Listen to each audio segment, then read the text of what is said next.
এবারের যে নির্বাচনটি হতে যাচ্ছে এটি কি আনুষ্ঠানিকতা নাকি এর মধ্য দিয়ে আসলে কোনো নতুন বার্তা আছে?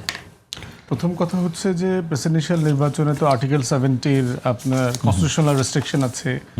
এটা প্রিটি সিরিমোনিয়াল এবং 91-এর পরে সম্ভবত 35 বছর পরে এবারই বিরোধী দল প্রার্থী দিয়েছে বলে ভোট হচ্ছে। অধিকাংশ সময় আসলে একক নমিনেশনে প্রার্থীতা কনফার্ম হয়ে যায়। মোস্তফা কামাল ভাই অনেক প্রমিনেন্ট পার্লামেন্টারিয়ান রিপোর্টার ছিলেন, লম্বা সময় 80-র দশক থেকে উনি কভার করেছেন, ওনার অনেক অভিজ্ঞতা সংসদ কভার করবার। তো আমাদের যতটুকু জানাশোনায় দেখেছি যে এটা আসলে খুব বেশি হেরফের হয়নি আর কি। তো এর বাইরে হচ্ছে অনেকগুলো আলোচনা আর কি। একটা হচ্ছে যে ধরেন বিরোধী দল 11 দলীয় জোট কেন প্রার্থী দিল, আপনি ইনএভিটেবলি তো চাইলেই মানে পার্টি লাইন ক্রস করতে পারছেন না। তো এইটার ব্যাপারে আমরা যখন আলোচনা করেছি যেখানে কয়েকটা তর্ক জাতির সামনে আনা দরকার, তার ভিতরে একটা হচ্ছে যে এই যে একটা নির্বাচন হচ্ছে কিন্তু কাকে ভোট দেবেন সেটা আবার ভোটারদেরকে বলে দেওয়া হয়েছে, তাহলে আসলে is it at all an election?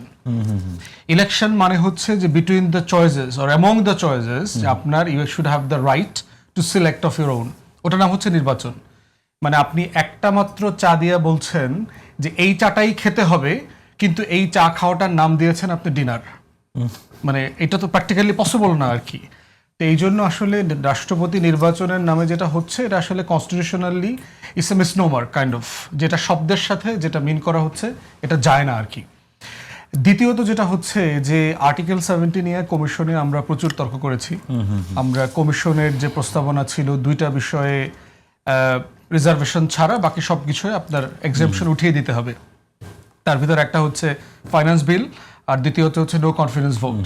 বিএনপির দলীয় পজিশন হচ্ছে আরো 2টা আছে, যে জরুরি অবস্থা এবং যুদ্ধ লায়ক ন্যাশনাল ক্রাইসিস সিচুয়েশনে তাদের মানে পার্টি পজিশনে ভোট দিতে হবে আর কি।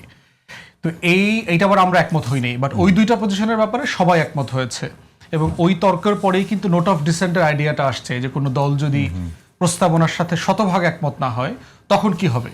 তখন আমরাই বলেছি যে ঠিক আছে, যতটুকু একমত হয়েছে অতটুকু লিখে বাকিটা নোট অফ ডিসেন্ট হিসেবে লিখে থাকবার হাইন্ডসাইড এক্সাম্পল তো আমাদের সামনে আছে। তো এই তর্কটা রিজলভ করবার একটা হিস্টোরিক্যাল অপরচুনিটি এখানে ছিল। মাননীয় প্রধানমন্ত্রী জানেন যে ওনার এখানে মানে শতভাগ ডমিনেন্স আছে পার্লামেন্টারি নাম্বারে, উনি চাইলে আসলে একটা কনসেনসাসের জন্য রিচ আউট করতে পারতেন বিরোধী দলের কাছে।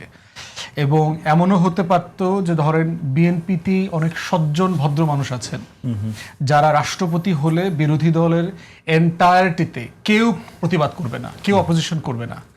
তাহলে এই রিচ আউট করবার একটা সুযোগ আমরা মিস করলাম, যেহেতু ঐকমত্য কমিশনে এইটা নির্বাচন নিয়ে একটা আলোচনা কাঠামোগতভাবে হয়েছে।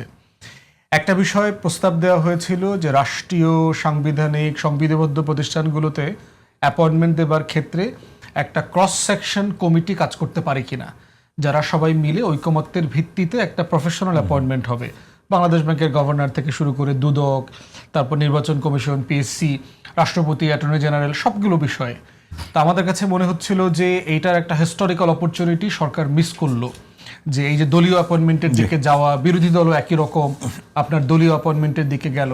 তা আমরা চাই প্রার্থিতা দেওয়ার মধ্য দিয়ে আসলে এই তর্কটা আসুক যে রাষ্ট্র কাঠামোতে, এবং জুলাই সনদে কিন্তু লেখাও আছে, একটা প্রভিশন পার্টিকুলার লেখা আছে রাষ্ট্রপতি নির্বাচনের ব্যাপারে, যে নির্বাচনের সময় উনি কোনো দলীয় ব্যক্তি হতে পারবেন না, এমন একজন ব্যক্তির ব্যাপারে একমত হতে পারি কিনা। কিন্তু ওখানে বিএনপি নোট অফ ডিসেন্ট আছে জুলাই সনদে। তো সেই জায়গাতে এই তর্কটা আলাপ করা যে আসলে এটা নির্বাচন কিনা, সংবিধান আর্টিকেল 70 দিয়ে কি নির্বাচনের দ্য আইডিয়া অফ নির্বাচনকে কন্ট্রাডিক্ট করছেন কিনা, এই কন্ট্রাডিকশনের মধ্য দিয়ে যারা বড় হচ্ছেন তারা কি আসলে ন্যাশনাল ইলেকশনে এই মনস্তাত্ত্বিক দলীয়পনার বাইরে উঠতে পারবেন কিনা, এই তর্কগুলো আমাদের আলাপ করা জরুরি।